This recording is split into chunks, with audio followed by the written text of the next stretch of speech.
Breaking news చూస్తున్నాం. Montha తుఫాన్ తీరం దాటిన నేపథ్యంలో ఏపీ ప్రభుత్వం పూర్తి స్థాయిలో దృష్టి సారించింది. ఎలాంటి ప్రాణ నష్టం జరగకుండా నివారించినట్లు ప్రభుత్వం ప్రకటించింది. తుఫాన్ అనంతరం పునరుద్ధరణ పనులపై దృష్టి సారించింది. మంత్రి లోకేష్ రాత్రంతా ఆర్టీజీఎస్ కేంద్రంలోనే ఉండి పరిస్థితిని పర్యవేక్షించారు. కుప్పకూలిన చెట్ల తొలగింపు, దెబ్బతిన్న రోడ్ల క్లియరెన్సు, విద్యుత్ సరఫరా పునరుద్ధీకరణ పనులను యుద్ధ ప్రాతిపదికన పూర్తి చేయాలని అధికారులను మంత్రి ఆదేశించారు. మరికొన్ని గంటల పాటు గాలి వర్షం ఉండే అవకాశం ఉండటంతో అప్రమత్తత కొనసాగించాలని ప్రభుత్వం సూచించింది.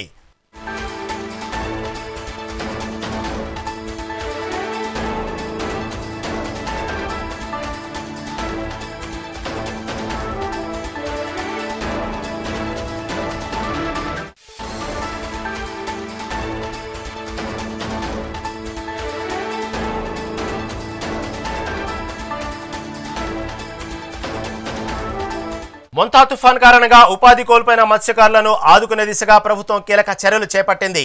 ప్రభావిత కుటుంబాలకు 5,000 రూపాయల చొప్పున ఆర్థిక సాయం అందించాలని నిర్ణయించింది. తుఫాన్ నష్టాన్ని అంచనా వేయగా సుమారు 4.4 లక్షల ఎకరాల్లో వరి, పత్తి, మొక్కజొన్నతో సహా ఉద్యాన పంటలు దెబ్బతిన్నట్లు ప్రాథమిక నివేదిక వెల్లడించింది.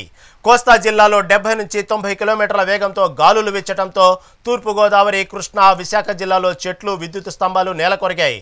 యుద్ధ ప్రాతిపదికన విద్యుత్ పునరుద్ధరణ పనులను వేగవంతం చేయాలని ప్రభుత్వం అధికారులను ఆదేశించింది.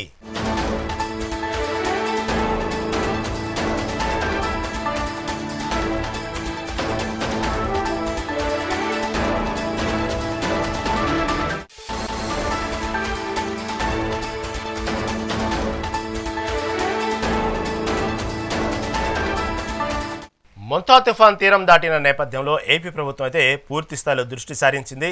ఎలాంటి ప్రాణ నష్టం జరగకుండా నివారించినట్లు ప్రభుత్వం ఇప్పటికే ప్రకటించింది. తుఫాన్ అనంతరం పునరుద్ధరణ పనులపై దృష్టి సారించింది. మంత్రి లోకేష్ అయితే రాత్రంతా ఆర్టీజీఎస్ కేంద్రంలోనే ఉండి పరిస్థితిని పర్యవేక్షించారు. కుప్పకూలిన చెట్లయితే తొలగించడం, దెబ్బతిన్న రోడ్ల క్లియరెన్సు, విద్యుత్ సరఫరా పునరుద్ధీకరణ పనులనైతే యుద్ధ ప్రాతిపదికన పూర్తి చేయాలని అధికారులను అయితే మంత్రి ఆదేశించారు. దీని గురించి మరింత సమాచారం ఏపీ ఇన్పుట్ నరేంద్ర అందిస్తారు. నరేంద్ర, చెప్పండి.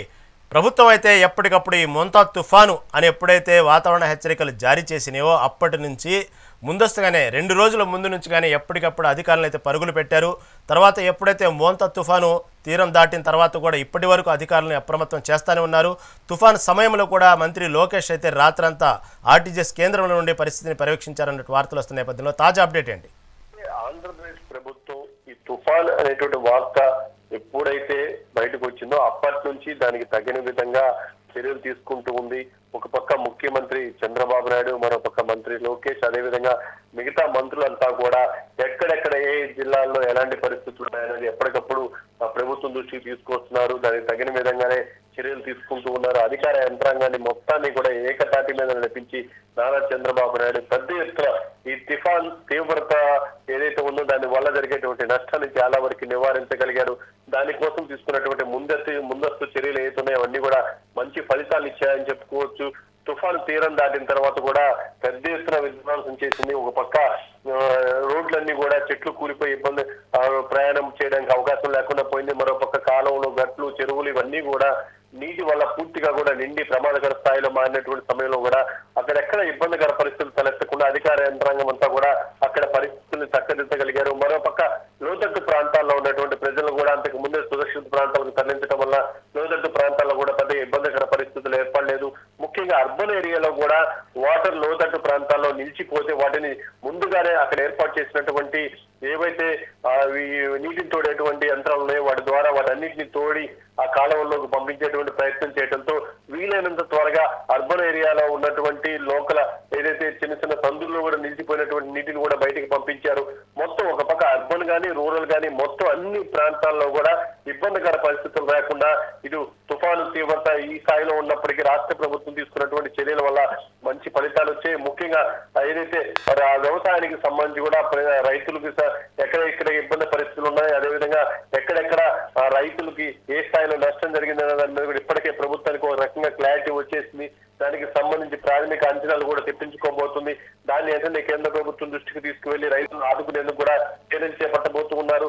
తుఫాన్ తీవ్రత మరికొన్ని గంటల్లో పూర్తి స్థాయిలో కూడా తగ్గిపోయేటువంటి అవకాశం ఉంది కాబట్టి తర్వాత అధికార యంత్రాంగం అంతా కూడా జరిగిన నష్టాన్ని అంచనా వేసి రాష్ట్ర ప్రభుత్వం దృష్టికి తీసుకువస్తుంది. రాష్ట్ర ప్రభుత్వం అదేవిధంగా ముందుకు వెళ్తుంది. ఒక పక్క నారా లోకేష్ నిన్న రాత్రి అంతా సచివాలయంలో ఉండి ఎప్పటికప్పుడు ఆర్టీజీఎస్ సెంటర్ నుంచి పరిస్థితిని మానిటరింగ్ చేస్తున్నారు. సంబంధిత శాఖల ఉన్నతాధికారులతో మాట్లాడుతున్నారు. మొత్తంగా వ్యవస్థని ఏదైతే చంద్రబాబు నాయుడు నిన్న తుఫాన్ తీరం దాటేదాకా సచివాలయంలో ఉండి మొత్తం కూడా అధికార యంత్రాంగాన్ని నడిపిస్తే తర్వాత నారా లోకేష్ ఆ బాధ్యత తీసుకొని పూర్తిగా కూడా ఇప్పటికీ అధికారులకు గైడ్ చేస్తూ ఉన్నారు.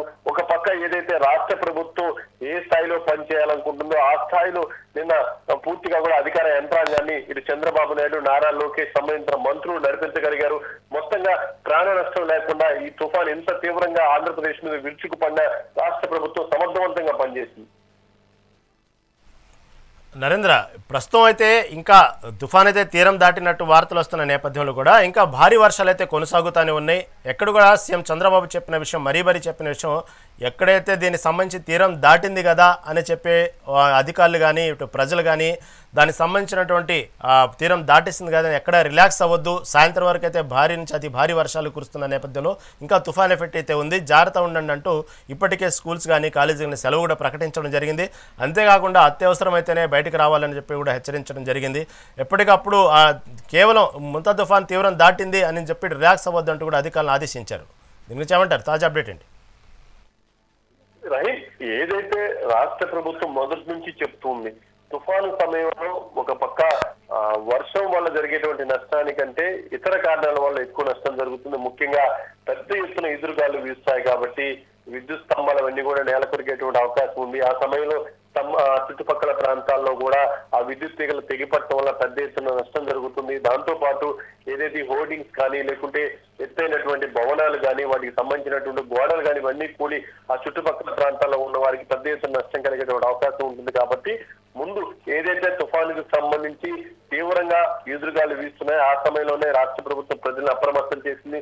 ఒక పక్క వర్షం తగ్గినప్పటికీ ఈ ఎదురుగాలి ప్రభావం అయితే ఇంకా ఆంధ్రప్రదేశ్ మీద ఉంది కాబట్టి వాటి వల్ల కూడా నష్టం జరిగేటువంటి అవకాశం ఉంది. అందువల్ల ఇప్పటికీ కూడా ప్రజలు పూర్తిగా వీలైనంత వరకు ఇళ్లలోనే ఉండండి. ఇంకా ఏదైతే తుఫానుకు సంబంధించినటువంటి ప్రభావం పూర్తిగా తగ్గేంత వరకు, ఈ గాలుల తీవ్రత తగ్గేంత వరకు కొన్ని చోట్ల ఇంకా వర్షాలు ఇంకా బలంగానే పడుతున్నాయి, భారీ వర్షాలు పడుతూ ఉన్నాయి. కాబట్టి ఇప్పట్లో బయటికి రాకుండా ఉంటమే మంచిది. అత్యవసరం అయితే తప్ప బయటికి రావద్దు. అన్ని రకాలుగా మీకు అధికార యంత్రాంగం ఉందంటూ కూడా రాష్ట్ర ప్రభుత్వం చెప్తూ ఉంది. మొత్తంగా అధికారులను కూడా తుఫాన్ తీరం దాటింది కదా అని రిలాక్స్ అవ్వద్దు. ఎక్కడికక్కడ అసలు ఏం జరిగింది, క్షేత్రస్థాయిలో ఇప్పుడు ఉన్నటువంటి పరిస్థితులు ఏంటి, ఇంకా సహాయం కోసం ఎవరైనా ఎదురు చూస్తున్నారా, వాళ్ళకి ఏ విధంగా సహాయ సహకారాలు అందించగలుగుతాం.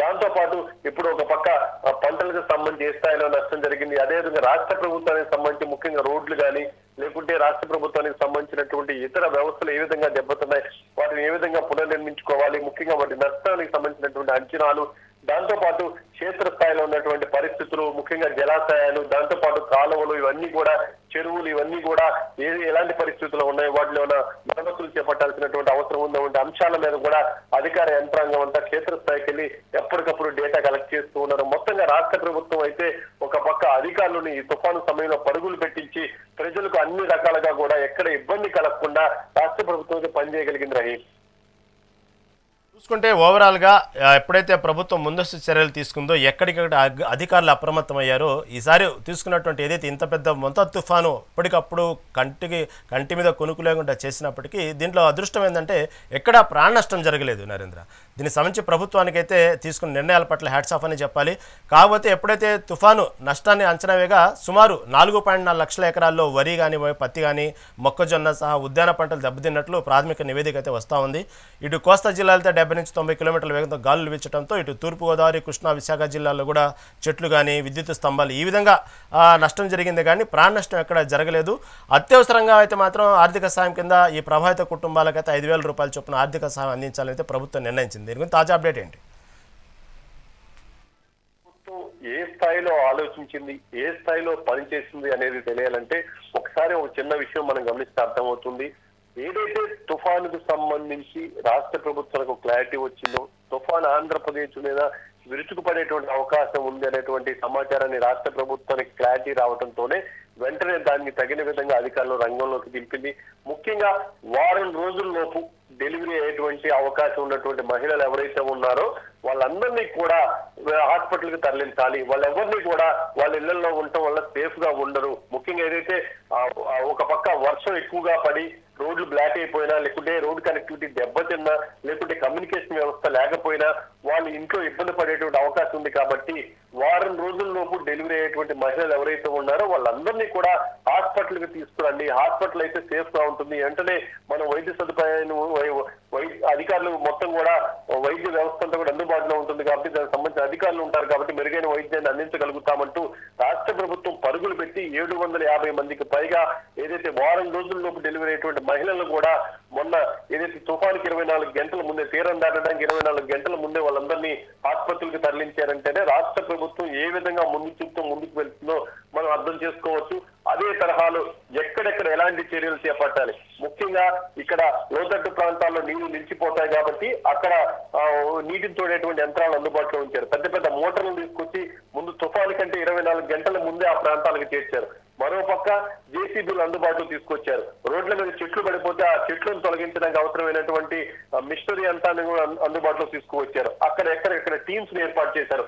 మండలానికి కొన్ని టీమ్స్ అందుబాటులో పెట్టి ఎక్కడైతే ఇమీడియట్ గా ఒక సమస్య ఉందని రాష్ట్ర ప్రభుత్వం దృష్టికి వచ్చిందో వెంటనే అక్కడికి ఆ టీం వెళ్ళడం, దాన్ని రోడ్డు క్లియర్ చేయడం. నిన్న రాత్రి సమయంలో మచిలీపట్నం పరిసర ప్రాంతాల్లో రోడ్ల మీద చెట్లు పడిపోయి రవాణా వ్యవస్థ ఆగిపోయిందని వెంటనే విషయం తెలిసిన తర్వాత అధికారులు రాత్రి 1:30 సమయంలో అప్పటికప్పుడు ఆ చెట్లన్నింటినీ కూడా చిన్న చిన్న ముక్కలుగా కట్ చేసి పక్కన పడేసి మొత్తంగా కూడా వెహికల్ క్లియరెన్స్ ఇచ్చినటువంటి పరిస్థితి. అంటే అవి ఏదైనా సరే గతంలో ఏదైనా తుఫాన్లు ఇలాంటివి వచ్చినటువంటి సమయంలో తెల్లారిన దాకా ఎవ్వరూ కూడా ఏమి చేసేటువంటి పరిస్థితి ఉండేది కాదు. కానీ నిన్న అప్పటికప్పుడు రియల్ టైంలో ఎక్కడ ఏం జరిగిందో అక్కడ ఇమీడియట్ గా సమస్యను పరిష్కరించి కొన్ని గంటల వ్యవధిలోనే మొత్తం వ్యవస్థని దారిలోకి తీసుకొచ్చారంటేనే రాష్ట్ర ప్రభుత్వం ఎంత పకడ్బందీగా పనిచేసిందో మనం అర్థం చేసుకోవచ్చు. రైతులకు సంబంధించి కూడా కొన్ని లక్షల ఎకరాల్లో పంట నష్టం జరిగినటువంటి విషయాన్ని రాష్ట్ర ప్రభుత్వం దృష్టికి వచ్చింది. దానికి తగిన విధంగానే ఎప్పటికప్పుడు వాటన్నిటిని కూడా గ్రౌండ్ లెవెల్కి వెళ్ళి వాటిని అంచనాలు వేసి వాటన్నింటినీ రాష్ట్ర ప్రభుత్వం దృష్టికి తీసుకురమ్మన్నారు. రైతులు కూడా తక్షణ సాయం అందించేందుకు కేంద్ర ప్రభుత్వంతో ఒక పక్క ఇప్పటికే చంద్రబాబు నాయుడు మాట్లాడుతూ ఉన్నారు. నిన్న ప్రధానమంత్రి నరేంద్ర మోడీ కూడా చంద్రబాబు నాయుడుతో ఫోన్ లో మాట్లాడారు. రాష్ట్ర ప్రభుత్వానికి ఏ విధంగా సహాయ సహకారాలు అందించాలో అవన్నీ కూడా అందిస్తాము. మీకు తుఫాను తీవ్రత వల్ల మీకు ఏ స్థాయిలో నష్టం జరిగిందో దాన్ని వెంటనే అంచనాల రూపంలో కేంద్ర ప్రభుత్వం దృష్టికి తీసుకురావాలంటూ కూడా చంద్రబాబు నాయుడు దృష్టికి ఇటు ప్రధాని నరేంద్ర మోడీ కూడా తీసుకురావడం, ప్రధాని నరేంద్ర మోడీ చెప్పినటువంటి విషయాల్ని నిన్న నారా లోకేష్ కూడా మీడియాతో మాట్లాడారు.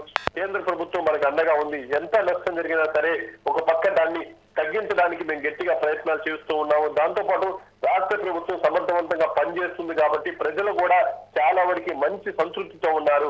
ఒక పక్క తుఫాన్ రాష్ట్రం మీద విరుచుకుపడిన రాష్ట్ర ప్రభుత్వం మాకు అండగా ఉందనేటువంటి ధైర్యం ఇటు పక్క రైతులకి అదేవిధంగా ఆంధ్రప్రదేశ్ ప్రజలకు ఉంది.